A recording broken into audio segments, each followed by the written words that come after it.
Welcome to the Choose Love Movement Book Club. So happy to have you all here. And I am so thrilled to welcome my dear friend, Carolyn Maguire, and her incredible book, Why Will No One Play With Me?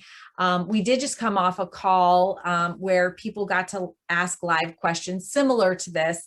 And I'll show you, can I just, my mom's notes, because as we were listening, we realized, and as we read the book, and so you all know as well, this is as much for us big kids as it is for our kids.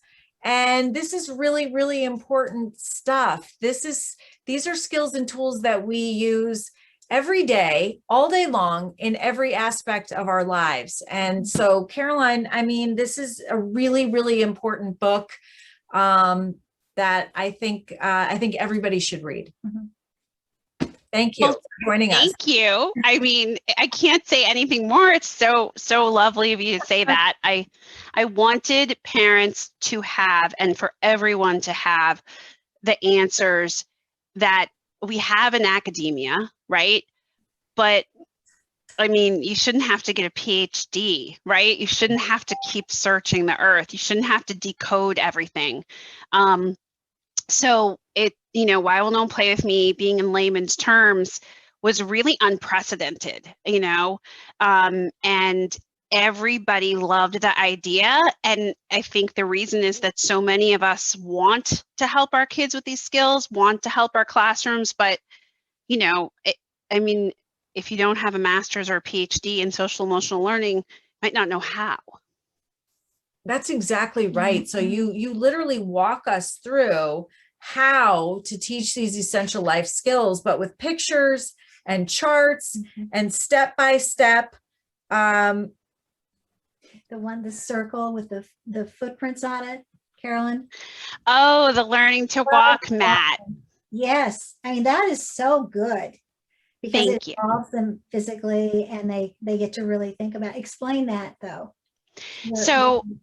So I used to do this with craft paper, and now I have like this, fancy picture in the book of this mat where I have kids learn to step into someone else's shoes and to walk in their shoes. And so it's a mat where they literally can, it's all these shoes, and they go in my office and they stand on the different places. And in my new website, we're actually going to have it as a poster that you can put on the ground. We've found the workaround of how to get it out there because people have been wanting it. And the idea is that, I'll just give an example. I had a kid I worked with who used to come take the last slice of pizza. And his parents were worried that, okay, it's pizza, but what will he be like with a partner or a spouse? How do people react to that in a team setting? They didn't react to it well, right? Because it's inconsiderate. You are constantly having a tone or being abrupt to the people you live with and work with and play with. And eventually they get sick of that, right? So there's all different levels of empathy. And one of them is to, instead of berating that kid and saying, gee, you're so inconsiderate and selfish, you just have them step into the shoes of the people around them. And you can do it with a classroom too, where you say, what does it feel like when there's this much mayo left? What's the implications? And then I have all these scenarios. So you can use it for empathy building. Let's step into the shoes of, the people around us and in our community and things like that. And you can also use it for very basic stuff. And then what's the impression that makes, and how do people feel? And, how do people feel when we do certain things? Because part of what builds self-awareness is that we take our autobiographical information and then we transfer it, and we think about, well, I'm going to step into your shoes. Except there's one big problem with that. You have to understand the other person, read them, and I haven't had all the experiences you've had, right? And so the more we can encourage that and build that muscle and ask kids to imagine and sort of ask them questions to promote that, the more we can help them build that empathy muscle and also, reading the room and stepping into someone's shoes. That is so good. Mhm. And, you know, on page 46, we'll open it up for other people too, but I just have to, I mean, if you think about what's going on in the world today, right? And you think about page 46 in your book, behaviors, everyone needs to be socially successful, managing emotions rather than letting them manage you, reading the room, meet people halfway, understand social cues and unspoken rules, and be ready to change your behavior in response to them. Learn to walk in someone else's shoes or see things through their eyes. Be flexible and adaptive, know your audience, and adapt your communication to be appropriate. I mean, here's the thing. These are all skills and tools that have to be taught. We have to learn them. We are not born with them, but you listen to these essential life skills and you think, well, we use these all the time, everywhere. When you're talking about the circle with the shoes, I'm thinking, how about for significant others? and so as spouses, you know what I mean? Like this, it's so important. And the bottom line is you can learn these skills and tools at any age. And I think that may have surprised other people that, oh, they think that this is to help children of all ages, but it means us big kids too. Mhm. I think that should be your byline, Carolyn, for your book. It should be for little kids and big kids and adults in parentheses. Well, yeah, she's saying kids of all ages. Right. Yeah, but just so they really get it. Yeah. So Yeah. good. It's so true. Yeah, and we're models too, right? So one of the things we have to do, right? They talk about put your oxygen mask on first, but a lot of adults have written me from around the world and said, I'm working with my kid or teen on this, but I've decided that I'm kind of a wallflower and this is really hard for me. And so I'm going to do some of these lessons. And by the way, all these lessons I use with adults. So if I work with an adult in the workplace, I use all the reading the room chapter, because what I did was I laid out all the steps to learn to read the room, because that had never been done. And so Scarlett knows me. Sometimes when things have never been done, I'm like, I will try to do it. And one reason is that as an adult, I wanted you to be able to teach yourself, right? Now you have all the steps and all the lessons, and adults are doing it. They're teaching themselves so that they can teach their kid or their spouse or whomever. And the 7 things I wanted to just say this too as a tip. If you have a kid with low self-awareness of any age, and they're like, I'm fine, thank you very much, right? I don't need this. I don't need friends.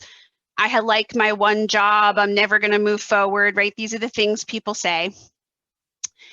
One of the things about the 7 things everyone needs is to just ask them about those 7 things and ask them like what role they play, and just be very neutral, right? And ask them if they can do those things, and when do they do those things, and just allow the wheels to start turning, because those are things also, by the way, that CEOs have said in the workplace they expect people to be able to do. So I actually got that based on research. It wasn't just like Caroline's idea, because of what CEOs said they expected of people. They didn't expect perfection, but they did expect you to adapt. It's excellent. So excellent. And I want to open it up for anyone who has questions. We had some incredible questions in our previous session.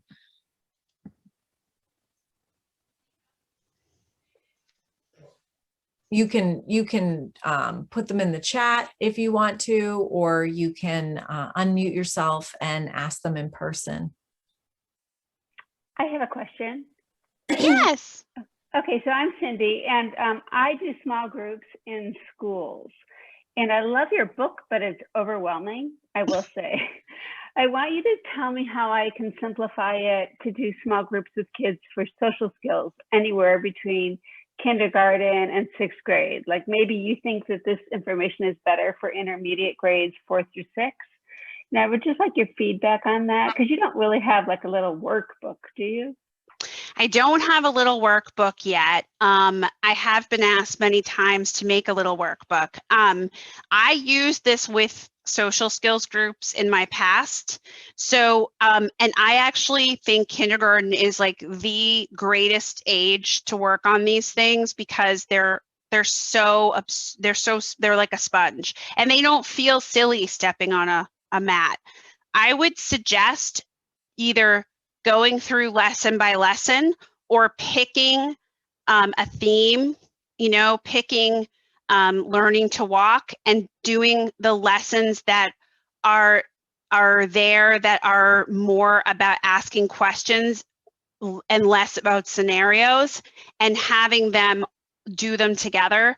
I also have presentations that I do with schools where I teach them to do these kinds of things. So for instance, everybody could do listening looks. So where we all learn what a listening look is, we learn how to make eye contact, we learn how to listen to each other, and then we do the exercise together. And you can even do that on Zoom.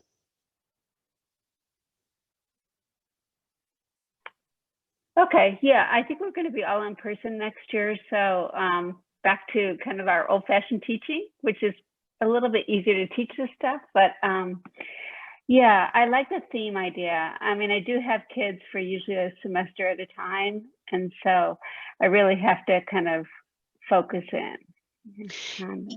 The other thing you could do too that some educators have done is you could take the questionnaire, the executive function questionnaire, and you could take it thinking of the kids in your group, right?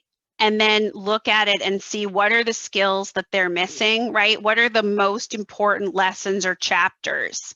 But a lot of the lessons, so just thinking of the ones we were just talking about with how to sell, your comfort zone, right? Can take kids outside in the classroom, give them hula hoops, have them draw a big circle on the ground. What do you do that's in your comfort zone? What do you do that's outside your comfort zone? Have them stand in their comfort zone, move outside their comfort zone, right? Now it's not aggressive, it's fun. We're doing this thing with hula hoops, right? But we're also learning, when are you uncomfortable? What do you do that makes you uncomfortable? Because part of growth and change is being uncomfortable, right? I bet you $5 Scarlett's been uncomfortable every day for 8 years, right? So it's partly that you have to. The other one that I want to say it would be really fun is to actually do the impression that you make in the world. It's one where you like talk about the impression you make. You can have them draw things. You can have them actually go and like look at the dino in the rock or an impression from a snow angel, and then talk about all the things you do with your body and voice that make impressions. I mean, it's all there, but it could be really fun and interactive. And you could have like, pictures they draw of impressions and, good impressions and bad impressions and what makes an impression and leaves an impression behind. And so I feel like those kind of lessons really lend themselves to a group setting. But you're giving me an inspiration that I should have a guide on my new website of like how to do this with groups. I would love that. I can't tell you enough, because, we have limited time to put these things together. And I think that your information is very creative, and yet at the same time, those follow-up questions are like gold, so how to kind of use that material and then draw it out at the end so they can walk away and translate it to real life. Thank you. And I'm putting my email in the chat because if you email me, I can send you some things that I have, and I'm literally spending my days developing stuff and honing it and giving it to my team to beautify for the new website. So, I'm hearing from people like the Learning to Walk mat. I had all these emails where people were like, find a way to make it cost effective and get it to us. And actually, because of Choose Love and the fact that they have posters, I started to think of a poster, because what I have is an actual mat and you can draw on it and it's awesome, but it's also expensive. So, that's you guys inspire me every day. I love that. I see Thank you. Stacy has her hand up. Stacy. Hi, everybody. I'm the New York ambassador, and I'm proud to be here tonight. I've been following you from a meeting that you host months ago in our ambassador group. Thank you so much, Caroline, for bonding with Scarlett and our movement. And I think you're doing great work. I'm a mom of 2 boys, 17 and 14. My younger guy, Eric, has high functioning autism. And I want to compliment the section on the 6 processing styles that rang for me. And I think that, you know, every learner is a little bit different. And I think Eric struggles. He's certainly improved with his receptive abilities, but he absolutely struggles more with his expressive. And I want to do a little bit more at 14 with trying to help him become a little more independent with his own goal making.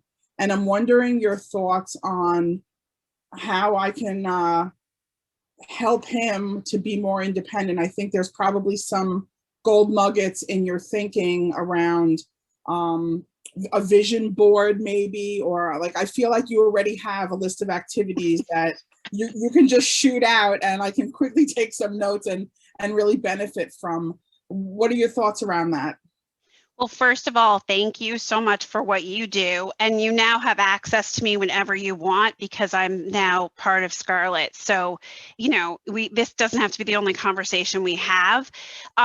But first off, I'm sure you're doing so much. And by the way, high functioning autistic kids are some of my absolute favorite kids. They're so smart, so wonderful. I really, like, back to 2005 when I started all this, I very quickly worked with a lot of ADHD and kids with formerly known as Asperger's, and we always click because I love to read books, and so we all talk about things like we are together, we are one.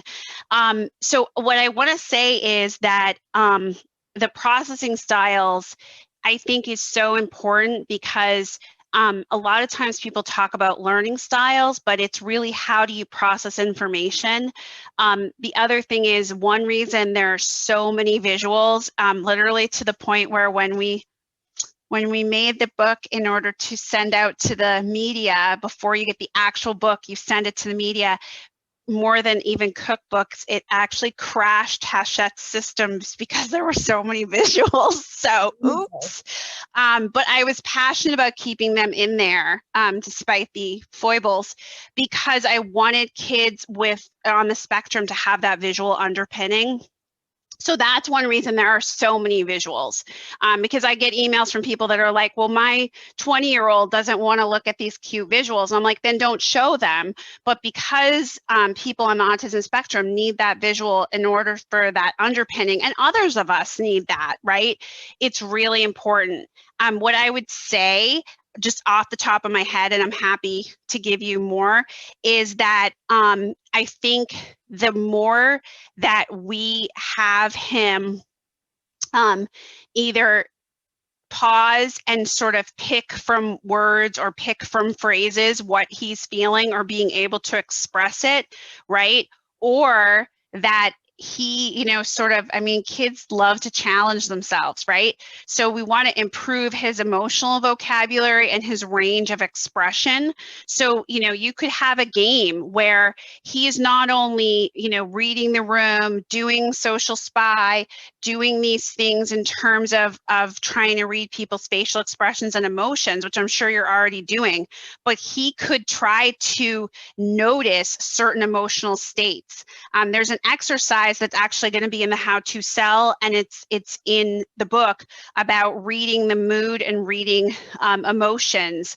And, you know, one of the things with kids who have a little expressive problem is that, you know, they tend to say, mad or something instead of I'm frustrated, you know, this is grating on me, all of that vocabulary. If we give it to them and then we ask them to spy and look for that in the world, right? And then it becomes used, and then it becomes part of their vocabulary, which allows them to be more expressive. so just off the top of my head, I think that's one thing that would be hugely helpful. And I know we will talk again and I can think of other things, but I don't know if you've done Social Spy with him, but I think that could be huge in terms of his looking at models and then expressing more. That sounds like an awesome card game in the making. I think flashcards, I'm just saying, I'm an ideas person and maybe I'm going to start it on my end, but you're right? Where he has single words, I want to expand that to mini phrases. And then in time, the phrases will grow to more expressional, longer concepts that maybe even go together. So yeah, great suggestion. Thank you so much. No problem. And, I also want to say that with little ones, we use a lot of visuals, right? Especially children on the spectrum. But there is no reason, right, other than they're too cool because they're teenagers, why we can't use visuals with older kids, right? Especially if that visual will help them remember something or think of something that they just can't reach, right? So I think visuals and noticing and spy for me is all about watching these live models and then having something to reenact, right? I don't know how to make chit chat. I don't know how to join a conversation. Well, so for younger, we have a spy kit, right? And they watch and then they take notes secretly, right? For olders, they take a note in their phone. But even just watching, now I saw how that reciprocal conversation goes back and forth so that when I do build on that, I've had that model and I've noticed what people talk about and I've listened to them. And it creates this visual underpinning.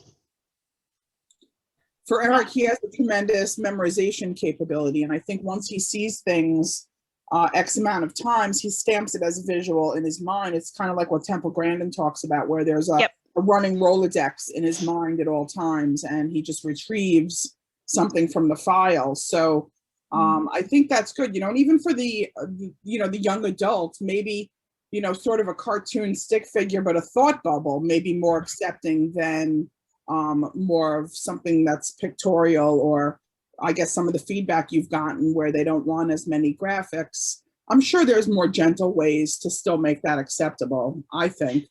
Well, and I use thought bubbles a lot. And to be honest, teenagers actually think I'm really funny when I pull out the thought bubble, and they're fine with it. It's actually parents who worry about it, that they worry that they'll use the visual and kids will reject it. But you'll see if you watch the how to sell videos, none of the kids, even the teenagers, don't reject the visuals. It's a reminder. It's a cue. It's like, oh, right, impressions. We make impressions. So I think it's all totally palatable. Yeah, I was gonna say I love visuals in the book. I mean, that's what I kept on highlighting and putting sticky notes on. I love like the ice cream friendship ones. I'm like, I wish I had that when I was a child. And I kind of learned trial by error.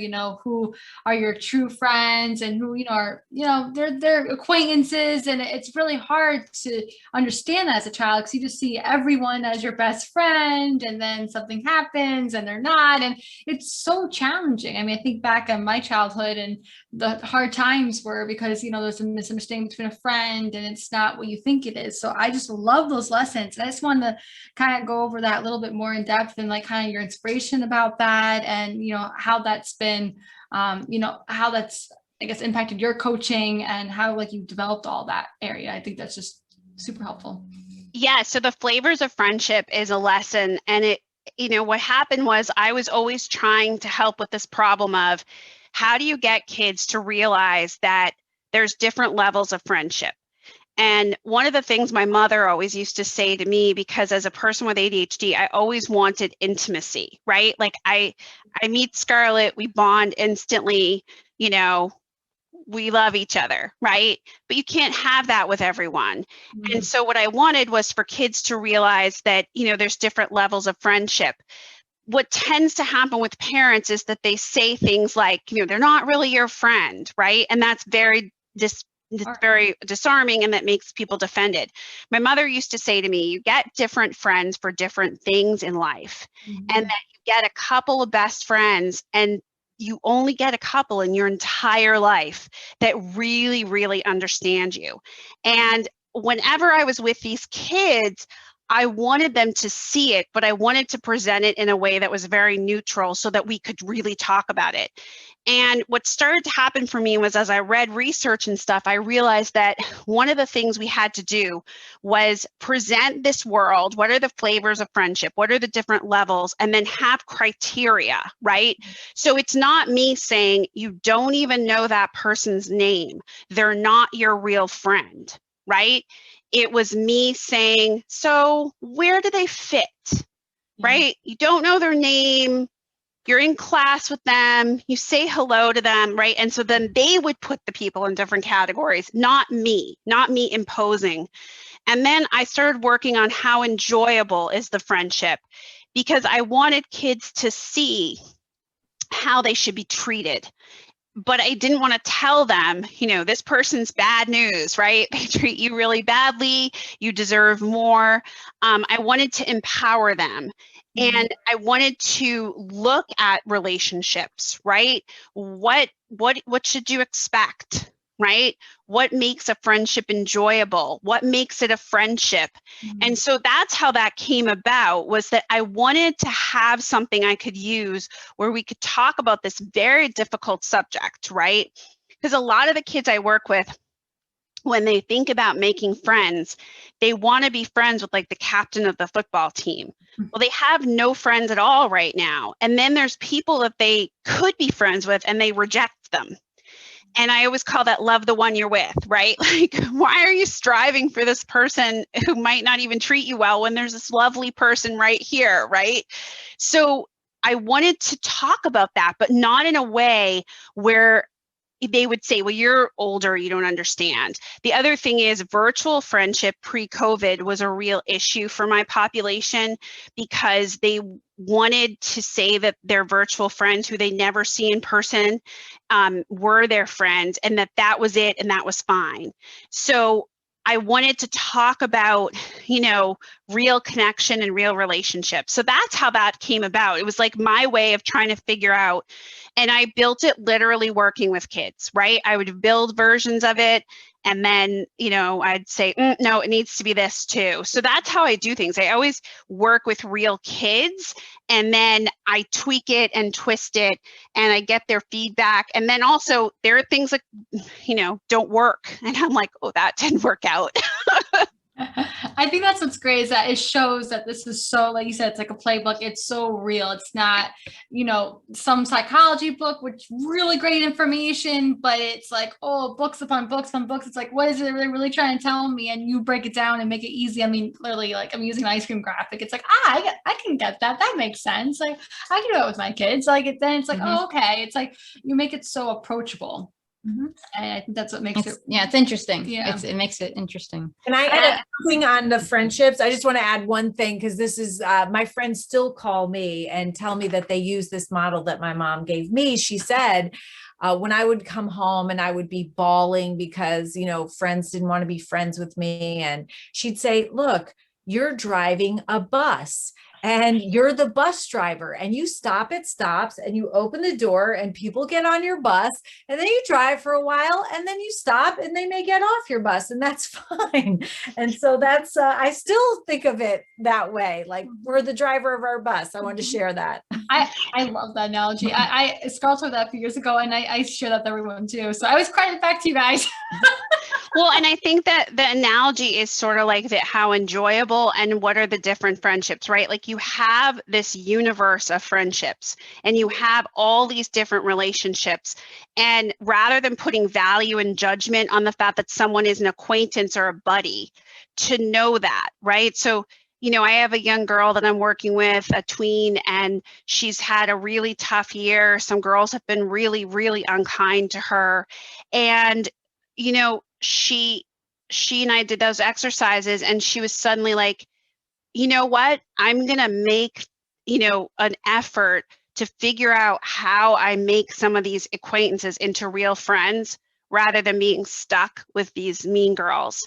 And so it was empowering. It wasn't like a judgment thing, like, oh, they're only acquaintances. It was like, okay, if they're only acquaintances, how do I move along the relationship and the connection till they're real friendships? And how do I, kind of get out of this situation? And so it can be very empowering, which is what I want for kids. I want them to sort of understand the social world, right?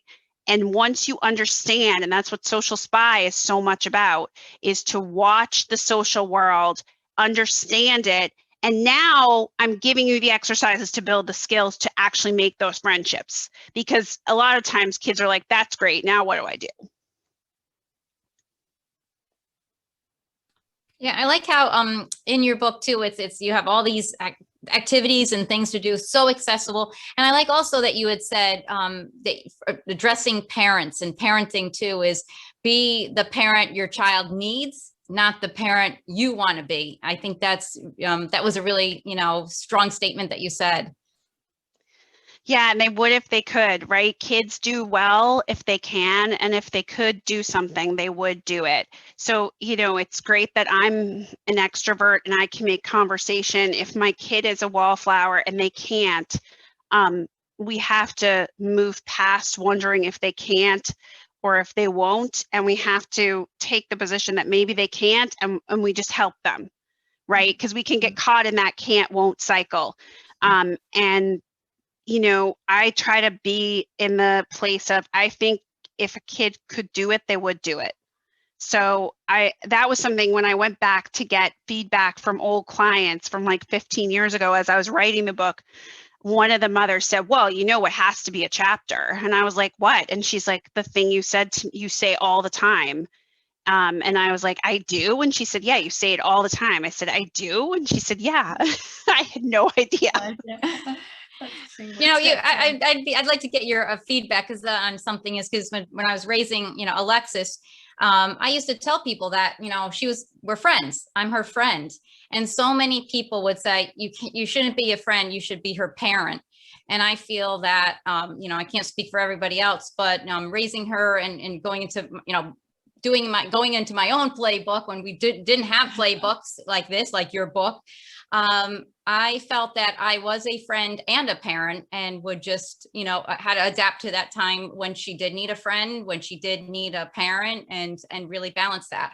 What are you seeing now with parents out there? What are their roles, or how do they feel, being a friend to their child? Well, I think knowing you, I doubt that you were a friend in the way that people worry about being a friend, just because I know you. So I know that you wouldn't do that. I think that what they're talking about is more where the relationship is, is not the parent relationship where you're there to guide and nurture, which I know you are there to guide and nurture. And I think what I think you're actually hitting at is having a real emotional connection and being supportive and being able to nurture your child, right? So friend isn't the word I would use, and I think that's why people reacted, because knowing you, I think you were nurturing her and you were giving her that more fun connection. Mm-hmm. And that fun connection is super important. For sure. Are there any questions? I didn't want to, I know there's lots of people. I didn't want to ignore them.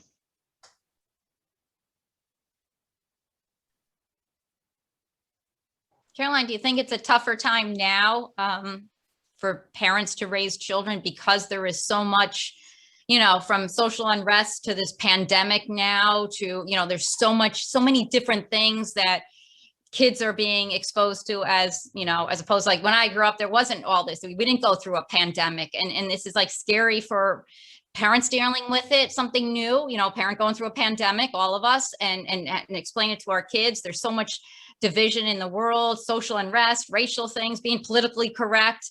Do you feel it's a really difficult time to? And I want to add on to that question. That's a great question, Pam. I want to add on, Yeah. How does trauma fit in with this? Because there's so much trauma now. There was so much trauma before. We know through the ACEs study, adverse childhood experiences, that going into COVID, between 35 and 50% of our kids had experienced trauma. And we know now that if it's early on, it can really negatively impact you for the rest of your life. It's a leading cause of death, actually. And so now we have even more trauma. How does trauma fit into all of this? Because it's hard enough when you don't have that complication. Well, and I think like somebody wrote in the chat, social media and predators as well. I think it is harder now. I think that there is trauma, and I think that there's also the factor of the media and the fact that we're all so aware of all the negative things, and we're all so aware of all of these berating, bombarding things, right? And the online world didn't exist before. So parents now have to deal with the in-school problems and the in-school learning and things that are going on in your community. And then we also need to add in the online world. So just starting with that, I think it is hard. And I think that one reason we need the social emotional learning of Choose Love and Why Will No One Play With Me Now is that kids have to have skills to cope with that world around them, right? They have to have the emotional coping mechanisms, because it's not an easy situation. I think the piece that comes in with trauma is also that a lot of kids have this trauma in their lives for whatever reason. I think that they also are very confused by COVID. I know yesterday my son and I were outside. We were going to different errands, which is what we do when my daughter's at Irish Step. And my son was saying to basically anyone who was around us, hey, just so you know, you don't have to wear your mask outside anymore. It's not a rule. You can wear no mask at recess. And I was like, okay, we don't need to be telling random people how they should wear their masks or not. They're making their choice. But you could tell he was just so confused. And then I said, well, when we go into a store, we're going to wear our mask because that's still the rule. So he put on his mask, and I realized a half an hour later in the car, he still had his mask on. And when I pulled over, I said, you don't have to have your mask on anymore, buddy. I'm sorry you left it on for all this time. And he basically said to me, I don't know which way is up, so I'm just going to wear it. And I was like, that's where we are, right? Kids are experiencing all these different expectations, right? And going back, Scarlett, to your question about trauma, kids who don't read the room easily and who don't understand the social world, right? A lot of what's gone on in the past 18 months is us reading social expectations, not only data, but reading social expectations and adapting and trying to read the nuanced vibe, right? Mask mandate or not mask mandate, I'm trying to figure out what's socially expected here and what are people doing, and I'm trying to follow my different models. But now we add in the fact that some kids, we know a huge percentage of people don't actually have the self-awareness or read the room. So now they're not able to read that piece easily. So that's why this is an empowering life skill, right? And so part of what, Choose Love offers is this healing experience and all of these tools so that kids can have and cope with trauma. And I think part of how you cope with this is to also have the social skills and the emotional expression skills, right? Which we have to teach them. Nobody comes with these things because there's so much. So I don't know if that helps. That does help. And you have a question from Kate.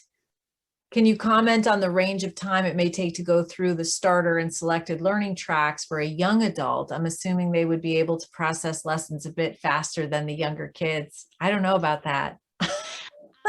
Yeah, and I know there's a question about SPY that I'll answer. So I actually would say that we all only process so much information at once, right? And so I was saying earlier, I had a mother write to me from another part of the world, and I was so happy that I've reached that part of the world. And she was like, so I should do this 5 to 7 days a week, right? And I was like, oh, no, please don't. Because I think that, you know, kids need breaks, young adults need breaks. So I would actually say, you know, in the book, they wanted me to have a prescription, right? It's a prescriptive book. So you have to have, you know, do this 3 or 4 times a week. I think that it would be smart to have a conversation and to figure out what's going to be palatable. Once a week is too little, but I think 5 times a week might be too much. 2 or 3 lessons a week is a lot. And you might find that as you do that, the kid will say, well, I need to talk more about the last lesson. I'm like not ready to move on. And I think young adults, they actually don't move faster.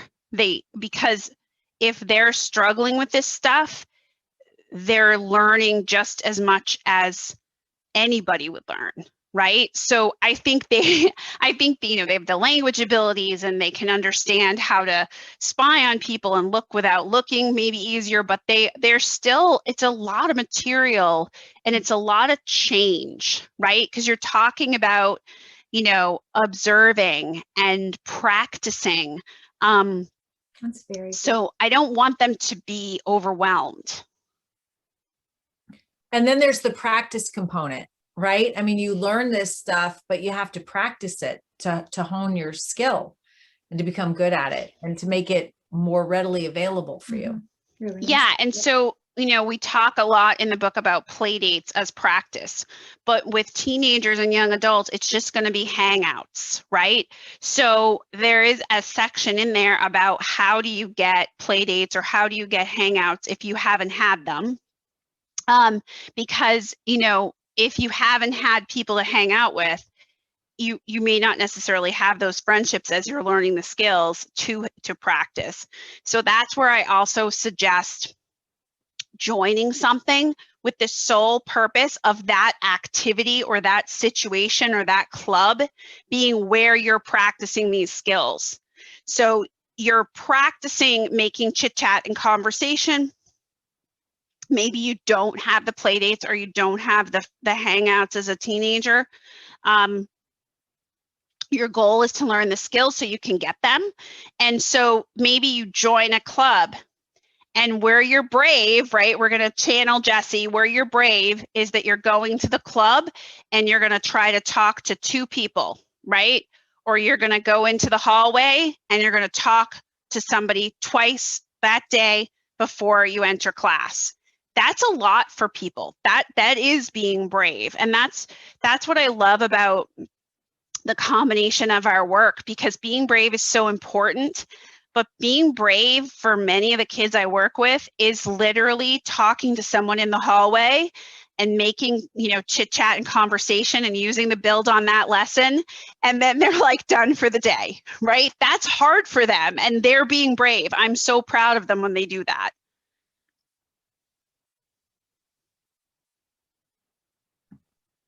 So good. Mhm. Someone asked about spy. Can I answer that, Scarlett? Please. I saw a spy book on your site. Is there one, or is it just a metaphor?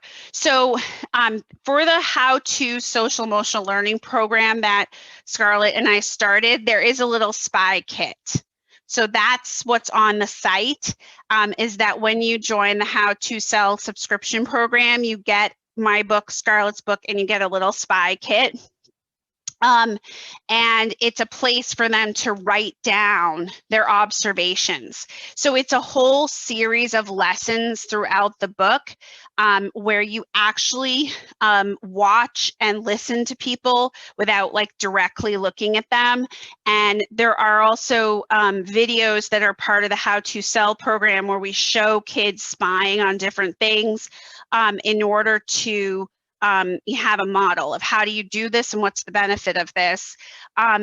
So it's more than a metaphor, it's like an active pursuit, because a lot of kids who struggle socially, or any of us, I think it's true, we have to become better noticers, right? So I have to notice all the little Zoom box and how people are reacting, and I have to become better at noticing people's body language. And then, like, for the kids who struggle chit-chatting or joining a group, what do kids talk about? How do you physically move into a group? You can spy, and as you spy, you watch other kids, navigate into that group, right? And then you yourself have a model to try to navigate toward, as opposed to in your head, you have no model, you have no image to go toward. So that's why SPY is there. And then there actually is no paperback for Why Will No One Play With Me. The British version is in paperback, and yes, all the illustrations are there. And the Hebrew and other countries, the Russian version, they all have the pictures. So good. Now I know that we have some educators on here as well.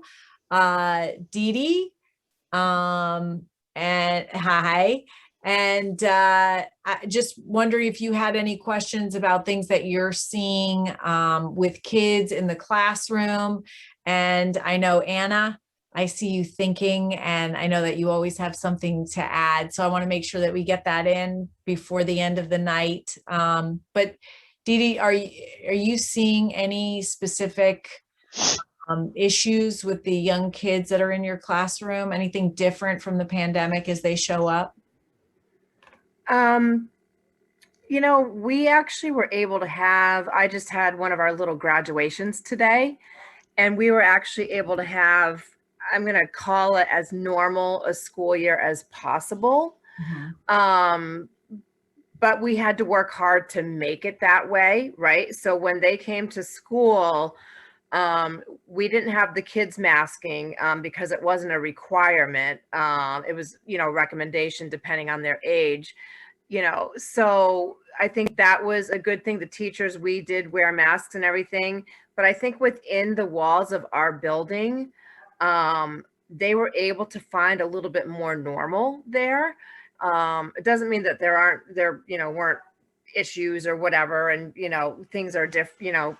We live in a different world right now, but I felt like we were able to have a successful year, and I don't know that socially and emotionally that we saw things that were very different. But going back and looking at some of the things from Caroline's book and just the whole friendship piece, I think we could have spent our entire year working on that with them.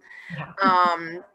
And it's like they love each other, they hate each other. They love each other, they hate, or, this one's doing that to me, but I love you. And, so I actually just quickly shared her book in our chapel school family group because thank you.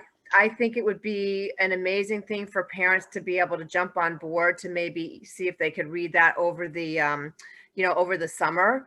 And I actually hope to dive into it a little bit more to see if there's things that I can share in our next school year. So really super, super important things there. And that whole friendship piece, I think that's where a lot of the work is. So I appreciate, Caroline, what you're doing with that piece of it. Well, thank you so much. And on my website, it exists now, but it'll exist even better on the new website. I have book clubs.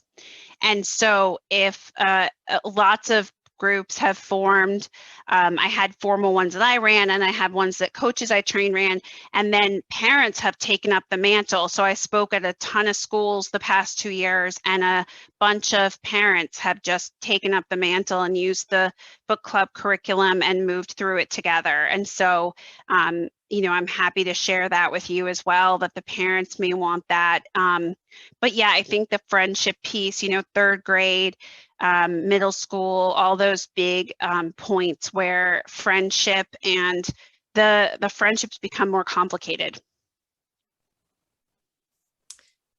Thanks, Dee Dee. Anna, did you want to? Caroline, oh, sorry. Go ahead. Go ahead. So Caroline, the ages that I work with are 2 years to 6 years. And I kind of think it's like social and emotional learning in general, that the earlier that you can actually share Oh some my of God, that yeah. information, the Oh, better. Yeah. So yeah, and so I would love to be able to share your book club with parents. So thank you. Sorry, Scarlett.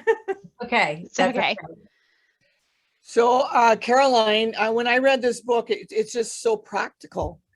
And I don't work directly in schools, but I work with schools, and we're not in school. We've been online learning for the last, since the middle of March, and people want the kids back to school, but it's all a kerfuffle. And so I'm again, poor Scarlett. Every time she gives me a book, I recommend. So this is like a how-to book. And I know I want to do some of these things with my own child, but I wish I would have had it earlier to be more prescribed. When I was in teaching, I developed an interactive, reflective for grade 11 and 12 students. And one of the things I did when you talked about bravery is I told the kids, I want you to go out on the street this weekend and say hello to 3 strangers. That's all I want you to do, and then come back and tell me what happened, because they're so afraid of rejection, right? But it was just me picking up something and putting it together. And had I had your experience or the way it's doing it, like we did a lot of reflective practice, but I didn't think about how I knew they were afraid, but I really didn't think about how afraid they really were. You know what I mean? So Yeah. the upside was that they did it and they felt a little bit better. But I think that this is important for us as people coaching to understand where they're at. So I liked what you also said about between the can't and wouldn't, and just accept that's where they are. It's just brilliantly spoken and said. So I just wanted to thank you for this book, because I work with young people who are on a pathway towards violence, and many of them are just a cry for help. And I think there's lots of strategies in here I can share with the parents that will help them to support their young people so that they can get off that path. Because Scarlett, every time I read the news, and again, there was another shooting today, and I'm just like, what the heck? How are we gonna shift?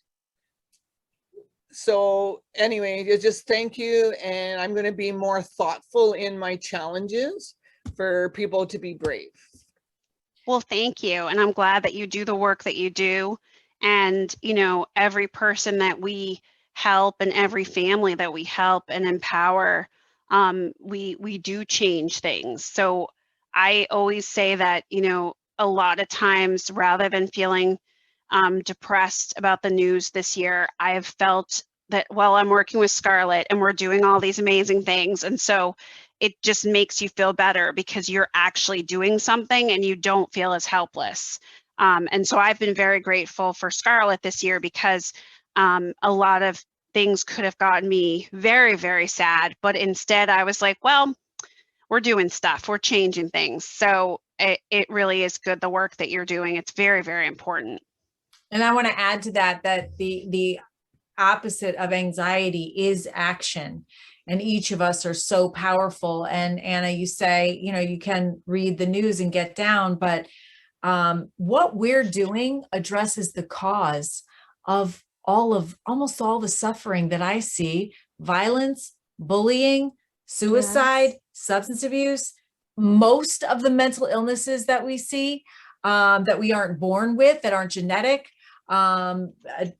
Substance abuse, I mean, loneliness, all of this.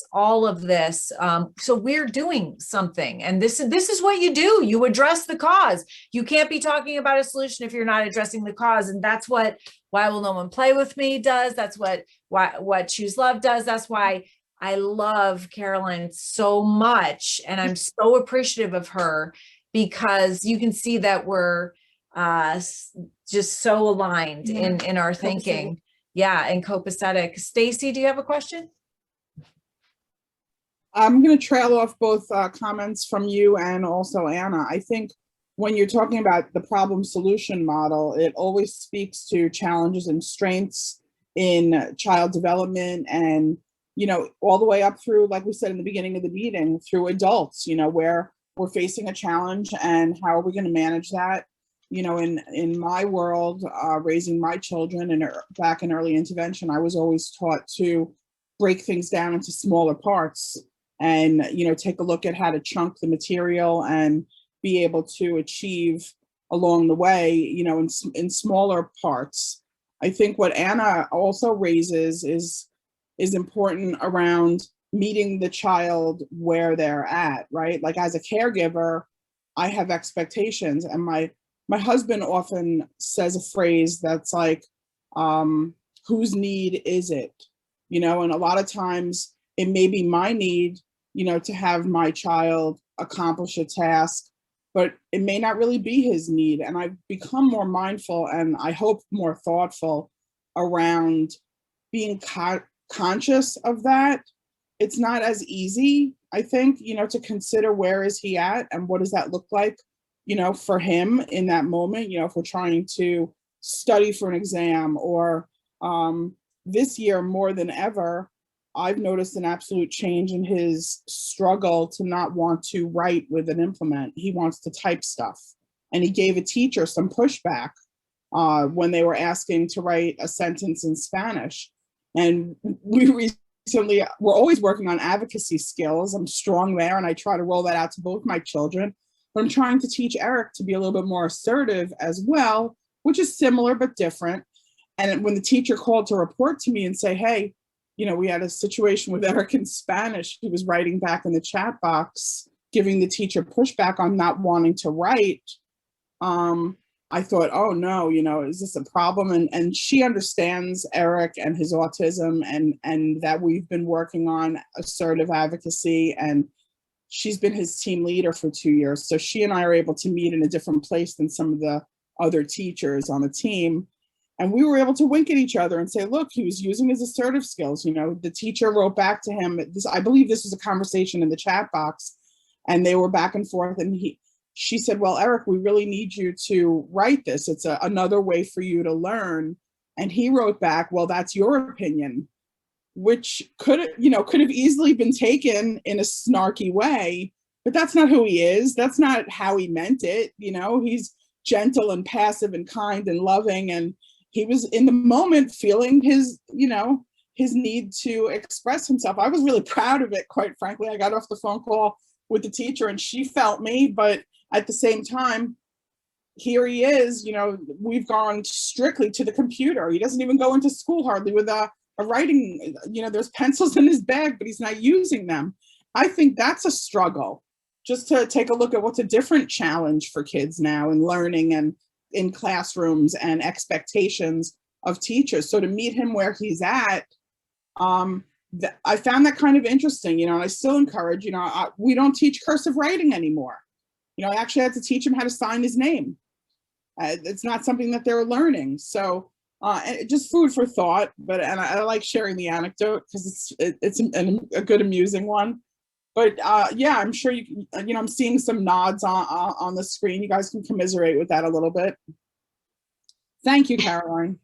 No problem. Thank you so much. And absolutely, we have to meet kids where they are. And I think it's really important to think of, you know, the kid's perspective. And that's why the technique of using open questions and reflective listening really works, because even if, you know, they're refusing to take a standardized test and you're frustrated, or they're saying, you know, I don't care if I, you know, don't do X, Y, and Z, who needs chores? If we hear their perspective and we help them learn to take perspective and step into people's shoes, then we actually teach them how to communicate better and how to be more empathetic and thoughtful. And their perspective is their perspective. Even if we disagree, it's their perspective. And if we don't hear them out, then we have no opportunity to influence them or shift it.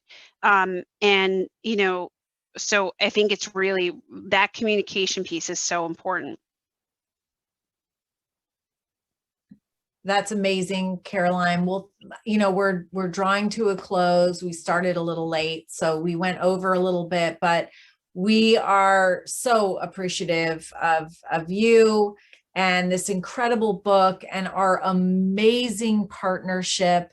I redid month 1 of How to SEL today, and I just loved it. All 3 of my sister-in-laws are signed up, and what an incredible gift. I don't know any more Amazing. valuable gift I than don't either. your book and being able to be on here with you and hear your expertise. There's nothing more important than helping our children with these essential life skills, as Anna pointed out. Like, this is the solution. This is how we create a safer, more peaceful and loving world. In other words, the world that we want to live in.